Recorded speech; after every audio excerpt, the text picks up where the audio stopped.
Today, there is so much to take advantage of.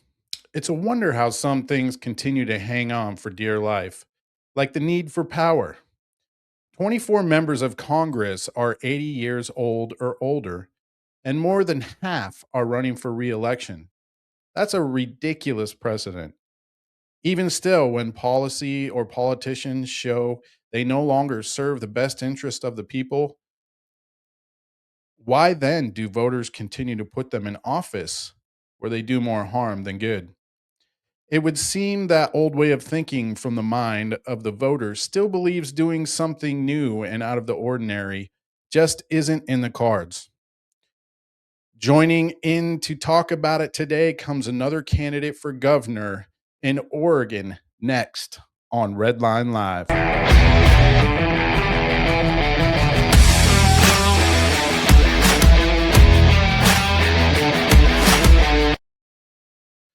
David Medina is a lifelong Oregonian and grassroots leader based outside Portland, Oregon, whose work has reached millions worldwide.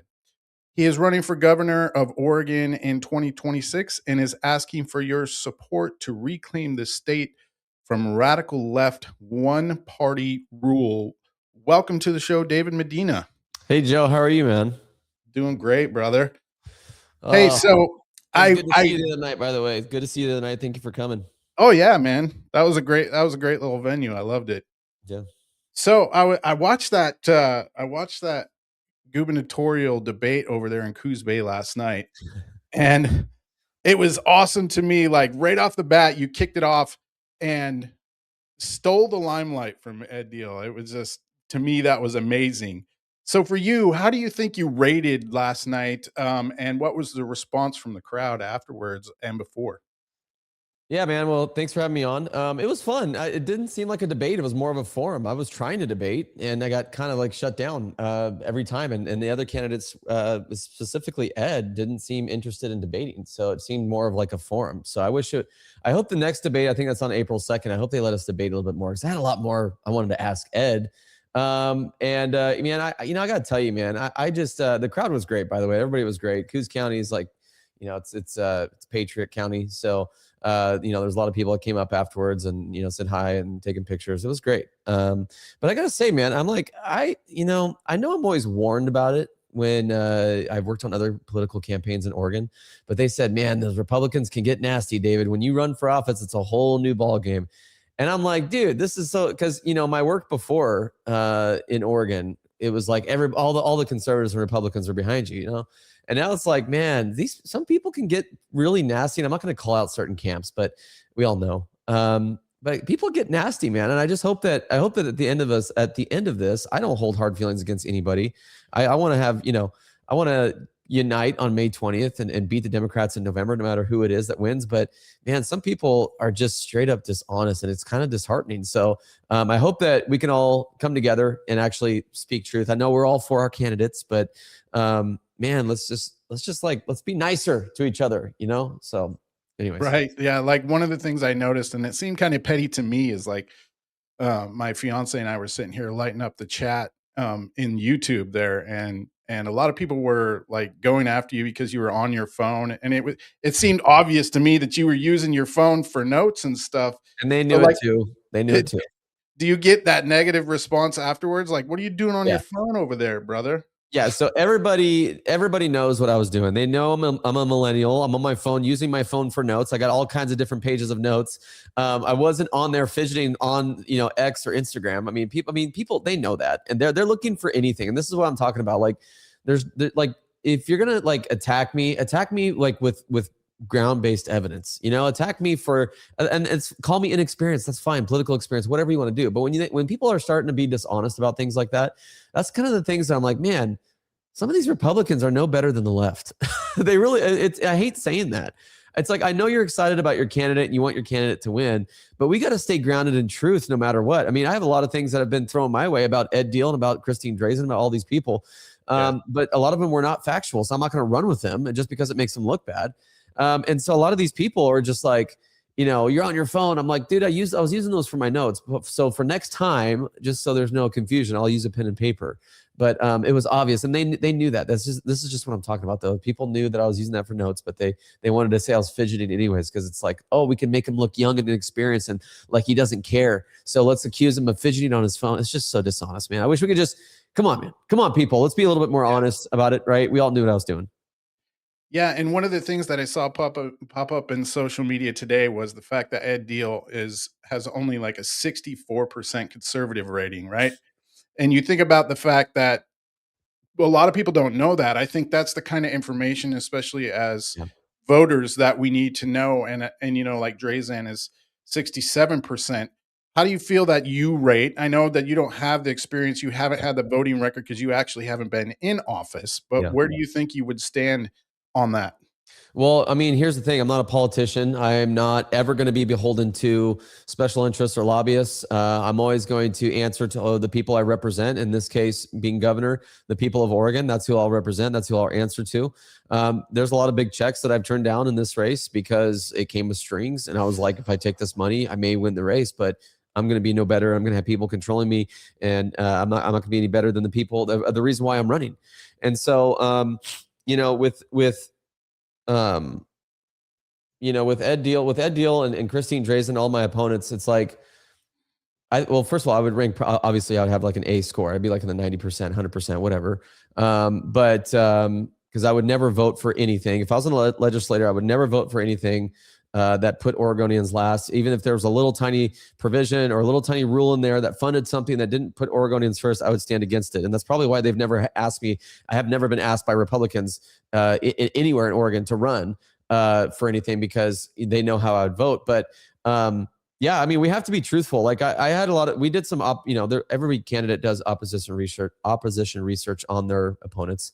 And there were some personal things that came in about my opponents. I'm just like, I'm not going to attack them personally. I mean, it would make them look bad, but I was like, wow, that's not what I'm trying to do. I'm just, that's just not good for the party or the race. Even though it would make them look bad.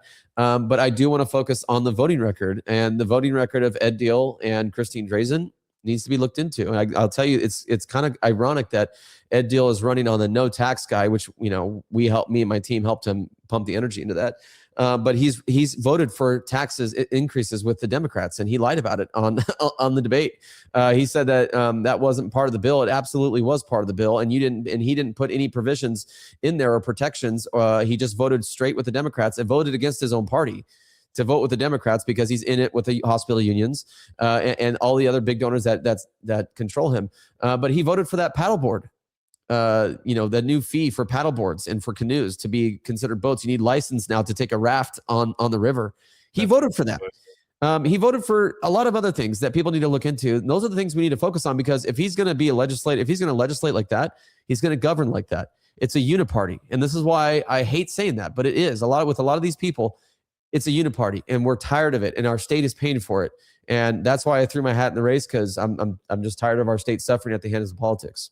See, and that's one of the things that drives me crazy. So, like my opener there, I said that so many people do whatever they need to hang on to power, and I've experienced that even in our local county party, where it's a volunteer position, and they'll do ridiculous things to hold on to power. Yep. So when we're talking about the voters looking at this, and they obviously want change for Oregon, tell the people what you think, or why you think that you would be the best choice, because to me, you being the outsider and not being a politician should be obviously what they need to be looking at, instead of going back to the same old system. Yeah, I mean, that's exactly what it is. It's people that it's their careers. I mean, there's a difference between me and most of my opponents. Is they're fighting for their career. I'm fighting for Oregon. If I lose this race, I go back to my small business. I go back to my life. I go back to fighting in my lane here in Oregon. If I win, it would change everything in Oregon. It would change the Republican Party landscape. It would change everything, especially the type of candidate I am. And so, yeah, I mean, it's pretty simple. I mean, it's really simple. You choose me, you get someone that's an outsider, that's one of you, that's been fighting for you on the ground. If you see my work across Oregon over the past few years, I've been on the ground fighting for Oregonians, giving them a voice. And you have someone that wants to put Oregonians first. That's part of my campaign slogan, putting Oregon first again. That's not that radical, and it's not that crazy of an idea. You govern Oregon, you legislate in Oregon, you are answerable to your constituents.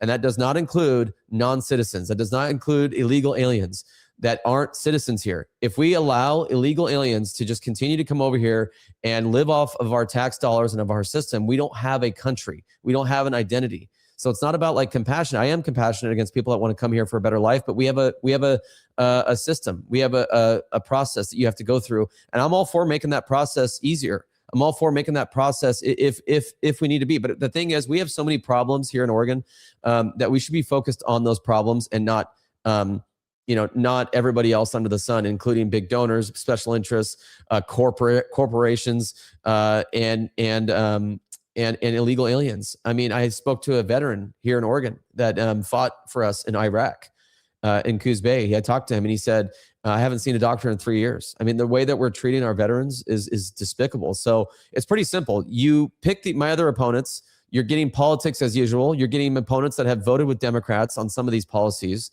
And then on the other hand, you're getting one of the people, that has worked in Oregon, that has proven I will fight for you and I will not waver on our values. I have never, there have been times where I could have just gone with the flow. I've gone against Trump sometimes because I didn't feel like it was some of the things he was doing was in the best interest of the people. And so I beat to my own drum, which is God and the people, what's best for the people of Oregon. So that's why you should pick me. If you want to keep going with I've also, what's really important is we got to get Republicans to turn out in November. If you go with one of my opponents, you get people that are part of a system that has not been good at turning people out. Oregon went more blue in 2024. We lost the governor's race in 22. We're not winning here in Oregon. And so it's time to get some fresh blood in there that has turned people out. If you look at my events in the last 5 years across Oregon, whether we were fighting COVID, whether we were throwing protests for Back to Blue, I have gotten people to turn out. We have the biggest political following in Oregon.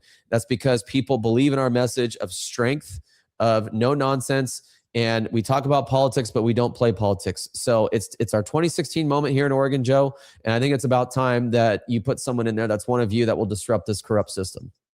So, what do you think, before I move on to a new subject here, but what do you think what it would take to break that mindset of the voter to just, because it seems to me like they're either caught up on the issue or they want somebody with experience. What do you think it would take to break the cycle of this type of thinking where people would want somebody new, want somebody younger? Like one of the things that I dealt with, being a treasurer for the Clackamas County Republicans, was I wanted to move it to digital recording instead of all paper, right? And they didn't Yeah. want to do that because they're the older people in the office and they're used to doing it this way. They don't want to do it the new way. And so it kind of drove me out of there. But what do you think it would take to break that type of thinking?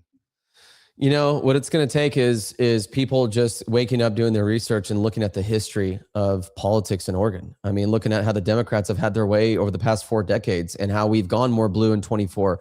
People got to step back and say, what is the problem?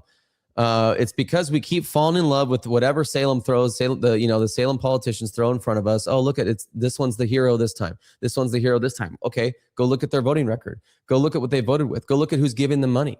I mean, to me, it's like, we have to get, by the way, I just want to say something. Social media like Facebook and Instagram, they do not reflect they don't reflect reality. You have my opponents who have social media teams who go on there and pump up energy and numbers to make it look like, and they'll run fudged polls that makes it look like there's more energy behind them than there is. I'm telling you right now, social media is not reality. So a lot of these people that are chirping on Facebook and on social media I could send my army in there too, but I don't want to do that. I want to be part of that. I just want to run my race, focus on the people of Oregon, focus on the groundwork here. But a lot of those social media circles and people chirping, they have an interest in my opponent's candidate. They either work with them or they're a volunteer for them or they're connected to them in some way. And a lot of these people in Salem that are endorsing my opponents are people that are getting something in return for it. I mean, that's how politics works. But here's the thing. At the end of the day, if all of these people were influential, we'd be winning in Oregon, and we haven't. They don't represent the majority of voters. They don't represent the majority of Republicans. They represent their small political sphere that have been losing over and over for the past couple decades. And the real Oregon, the real voter out there I have seen and that I've been hearing from years, because I've been talking to them. I don't just come around every 4 years. The real people out there are behind this campaign because they know what it means. Yeah, and it's crazy to me. You'd think 38 years of not having a Mhm. change up in balance would be enough to break that type of thing. But who knows, right? Yeah. Yeah. Um, so I want to get into talking about the SAFE Act here. I'm going to pop up a video, and then we're going to talk a little bit about the America Save Act that, in the federal government, and how you think that will help here in Oregon. Here we go. Senator Ron Wyden, Oregon Secretary of State Tobias Reed, as well as county and nonprofit leaders rallied against the federal SAVE Act at a Portland library today. The bill hopes to change voting standards by adding strict ID and name requirements. Republicans say it would make voting more secure. Wyden, Reed, and others say it would disenfranchise millions of voters who don't have things like a passport, a birth certificate, or an ID that matches their maiden or married name. The Urban League of Portland CEO also criticized the bill today. This idea of the SAVE Act is a solution searching for a problem. It's a fear tactic to make Americans believe that something is going on behind their backs that really isn't happening at all, while they in broad daylight are seeking to thwart your ability to have a say in your local government and your federal government. Well, the SAVE Act passed the House last month, but Republican leaders, say they don't have the votes to clear the Senate. The president says he will not sign any other legislation until this passes. We'll see. So I know that the states have certain rights in order to stick with, like, I don't know that federally there would be anything that they could do to stop Oregon from sticking with a mail-in ballot system. So what do you think the America Save Act will do for Oregon, and how that could help straighten out? Do you think it would actually give us the opportunity to have a Republican governor again, or are we going to need something more to happen? Yeah, so the reason why the Democrats are staunchly against the SAVE Act is because it stands for everything that of how they've been kept in power, in my opinion, and it stands for everything that they campaign on. They're not. See, Democrats aren't good at creating Democrat politicians. They're and leaders. They're not good at creating solutions to problems. They're good at creating problems and then creating solutions to their own problems, which usually are just more problems. And so you look at everything in the SAVE Act, the mail-in voting. All voters must show voter ID. They don't want that because mail-in ballots have been shown to have faulty. I don't want to get your show canceled, but mail-in ballots have been shown not to be completely secure, and the chain of custody they go through is not transparent.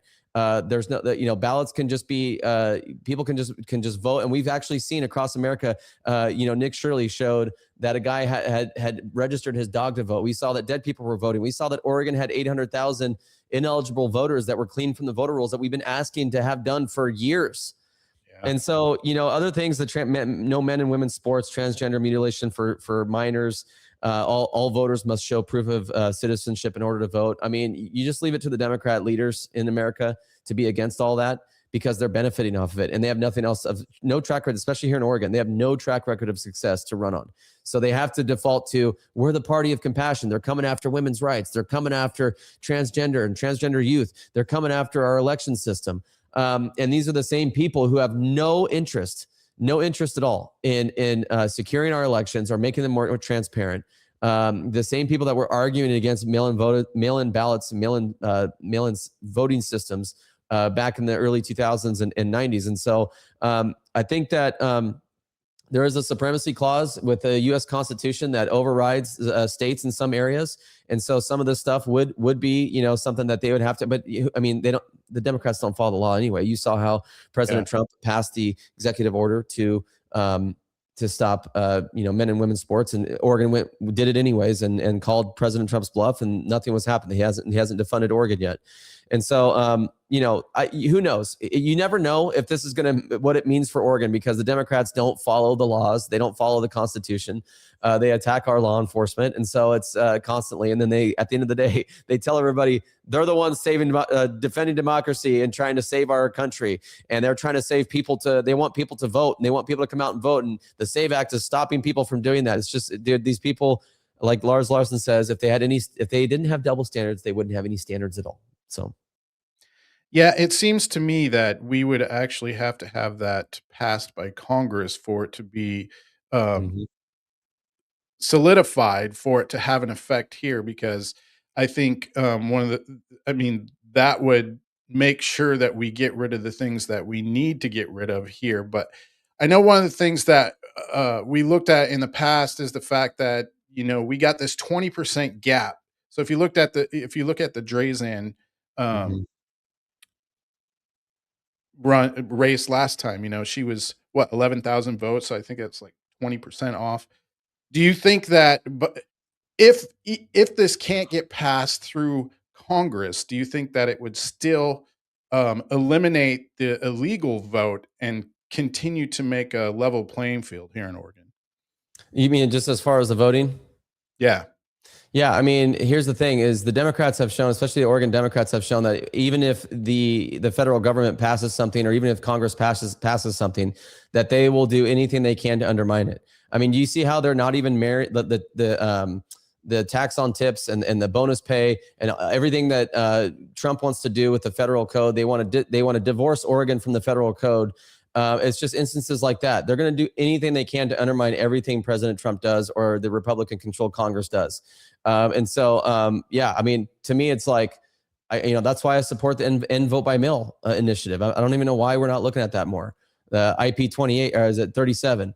That basically has a lot of the stuff that the SAVE Act has. And I know that my opponents this weekend said, "Oh, there's not enough." One of them said, it doesn't go deep enough. The other one says, "Well, Oregonians love mail." I mean, I'm hyper praising here. I'm not quoting, but he said, basically, Oregonians have gotten used to mail-in balloting, so we should just leave it alone. And it's not going to go anywhere on the ballot. And it's like, okay. I like to just say it's because he's not leading it, and the caucuses aren't leading it. That's why they're not getting on board with IP 37. So you never know, man. I mean, they're so corrupt, and this is exactly why we need me in there. We need me in there to, I mean, if I have to create some kind of council to increase transparency with the Secretary of State, if I have to sue my own Secretary of State, I will. I will have no problem doing that. It will be viewed as divisive, and everybody will be like, "Oh, look at he's being a dictator." Nope, I'm actually trying to just increase transparency so we can get to the bottom of our elections and see how many people are actually voting that shouldn't be voting. I mean, you saw the automatic DMV voter registration that voted that it registered to vote like thousands of illegals. I mean, it's like, what are we doing? Yeah. And who knows how that's many we have here in Oregon? yeah, exactly. And so how do you trust people that won't even say mail-in ballots are a problem? How can you trust them being your governor and getting to the bottom of elections if they aren't even going to call out, at least say that, yes, mail-in ballots are susceptible to fraud. And we saw what happened in 2010 with Dudley. We saw what happened in 2020. I mean, there were discrepancies that needed to be investigated. And of course, nobody fully investigated it so that they can, we all know why. So to me, yeah, it's cut and dried. They fight against the SAVE Act here because they don't want actually people to actually show their ideas or IDs for that reason. And I seen testimony out of Georgia where one of the clerks, she saw a dead person on the voter rolls and they took him off, Yeah. and then 6 months later they were back on. Yeah. Do you think 'cause that's, there's we had 800,000 removed here. Do you think that's something that the Democrats would continue to do, nefarious stuff like that? who knows? Who knows? Here's the thing: is if we're just talking about straight facts, the fact is that Democrats don't want to increase transparency in our elections. They've stopped every single initiative to increase transparency with our elections and clean our voter rolls. It took until a Trump-controlled White House and a Republican-controlled Congress to put pressure on the state of Oregon for them to even do anything about the voter rolls that we've been asking for them to be cleaned up in quite a while. Do you remember about 6-8 years ago, or I think it was about maybe 4 to 6 years ago, somewhere around there? Do you remember when there was someone blew the whistle in the Oregon Secretary of State that they were using outdated systems for their election systems, and that person got fired? Remember that whistleblower, they got fired, and then nothing was ever investigated. I mean, this is what we're talking about. The Democrats don't want transparency, and you know what? This is, in my opinion, this is why this whole attack on ICE is happening. This whole attack on immigration, customs enforcement, and our immigration laws, and labeling them as Gestapo because they do want to abolish ICE. Because put 2 and 2 together. Why do they want to get rid of ICE? Why don't they want to show the people to show ID to vote? Why do they want our mail-in ballots to just continue to go as is? I mean, we all know the answer to that. It's because it's been shown that, I mean, with the voter registration in Oregon, the DMV automatically registering illegals to vote. I mean, it's pretty obvious what the whole agenda is here. All right. I know I only got you for a half hour here, but as we get ready to close up here, tell the people what you believe the top 3 issues are here in Oregon and why you're the best candidate for it. Yeah. So here's the deal, guys. I mean, let me go to my thing here, because I want to make sure that I really say this clearly, because we're in unprecedented times right now. This is not 2010. This is not, we're not fighting politics as usual. I mean, if you've seen what the radical left has done in Oregon, if you've seen how far left they've gone, how far radical they've gone, I shouldn't say left, how far, they're not liberals anymore. They're radical communist leftists that at every turn are trying to destroy our families, our businesses, our state as a whole. Everything with attacking law enforcement, driving businesses out, making this the worst business friendly, one of the worst business, non-business friendly environments in the United States. They don't care about businesses. We're not tapping into our natural resources. And they're allowing Tren de Aragua gang members to roam free in our communities. Folks, we're under unprecedented times. And what they're doing with education, they're turning our kids into political activists. They're more worried about that than actually teaching our kids to read, to perform well in reading, writing, and math. And they're not even getting them ready for the real world. They're turning them into entitled political activists, and they're taking power away from the good teachers. And they're hiring these woke activist teachers. I mean, at every step, the Democrats are destroying Oregon, and the numbers prove it. And so, going with me, you need someone. This homelessness, livability, affordability, all these taxes, education, all of these problems don't get solved unless the corruption is taken out of government. And that's why you should go with me to end this government corruption. I will do everything I can to bring the corruption and the waste, fraud, and abuse to light. I will do nonstop audits, nonstop legal action if I need to uncover any kind of corruption. And if there is corruption that is found, I will hold people accountable, because we can't just go in there and move the needle a little bit. Like if you go with what a couple of my opponents, the ones that, they're just going to move the needle, and the corrupt system is going to be there after they're gone. We need to go in there. We need to take our state back under the authority of the U.S. Constitution, the Oregon Constitution, and we need to get back everything we need to get our state back on track are in our founding principles and in our systems that are in place now.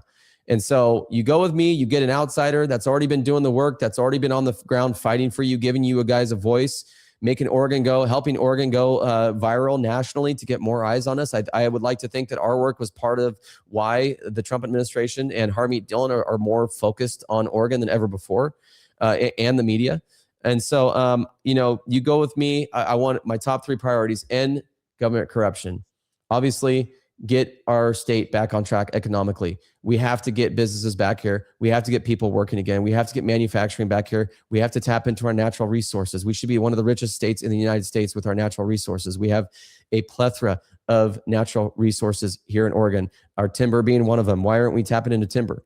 And that's part of the corruption. The climate change nuts that have their grips on our government, on all the bureaucrats that are keeping us from being prosperous. We're going to go after them. We're going to get their grip off of our state. And so we have to we have to end the corruption to fix those problems. And the other thing I want to do is just put Oregonians first in every single way. I'm going to be looking out for you. You imagine what the work we've been doing on the street for you over the past few years, giving you a voice. Can you imagine what we could do in taking over the executive branch, and what we could do actually getting in there and draining this swamp that's in there? Because it is a swamp. I hate using Trumpian terms, but it's true. I don't know how else to describe it. It's a swamp. It's a political swamp that is destroying Oregon, and the Republicans have not been putting up the fight necessary to fight this evil. And so I think that I am the answer for that. I am the guy that's not going to be controlled by lobbyists, special interest unions. We're going to go after these people on your behalf, and unapologetically. And I think the biggest thing, Joe, we got to get God back. We got to get God back. We got to get back to our godly values. We got to stand for truth without apologizing and compromising. And so, and there's a way I've been doing that. And that's why we have, I mean, even Democrats, non-affiliated voters, all these people support me because I'm unapologetic, but I also look for common ground on how to bring Oregonians together. And that's also what I've been doing, is bringing Oregonians together. We have to heal as a state. And so I want to bring us all together. I want to fix our problems, bring us all together. And at the end of the day, make Oregon prosperous again. So join me, MedinaForOregon.com. If you guys want to sign up to volunteer or donate, would appreciate the help. And I would be honored to have your vote. Yeah, and one of the clear things for me is I know the gubernatorial seat would give you the power over a ton of administration offices that you can Yep. get rid of. And Yep. I'd sit back with the popcorn and let it fly. Because, ladies and gentlemen, that is the red line that I like to see, and I know that this show likes to see. Any last word as we exit out of here today, David? No, folks, just make sure you guys register to vote and register as Republican, and then make sure you vote on May 19th on the primary, and let God's will be done. Keep praying for our state and our nation. Don't stop praying, because politics and these races, these political races, and this name back here, Dave Medina, none of these names are going to save Oregon. We have to come back. We have to call on God, humble ourselves, call on his name. He will heal our land. That's a promise in the Bible. We got to get back to that, man. We got to get back to calling on God to help us with this and take the charge. So be praying for Oregon, be praying for me, praying for my opponents. Pray for all of us that are in this fight. And at the end of the day, let's unite on May 20th, no matter who it is. And for once and for all, take our state back. And if you make it past the primary, I'd like to do this again. Absolutely, man. We'll do this again. We'll Great bring you in interview. person. We'll bring you in person. All right. Thanks, Well, it's Joe. time to draw the red line in your life, the red line in your mind, and the red line against this world system. Everybody give it up for David Medina. We will see you next time on Red Line Live.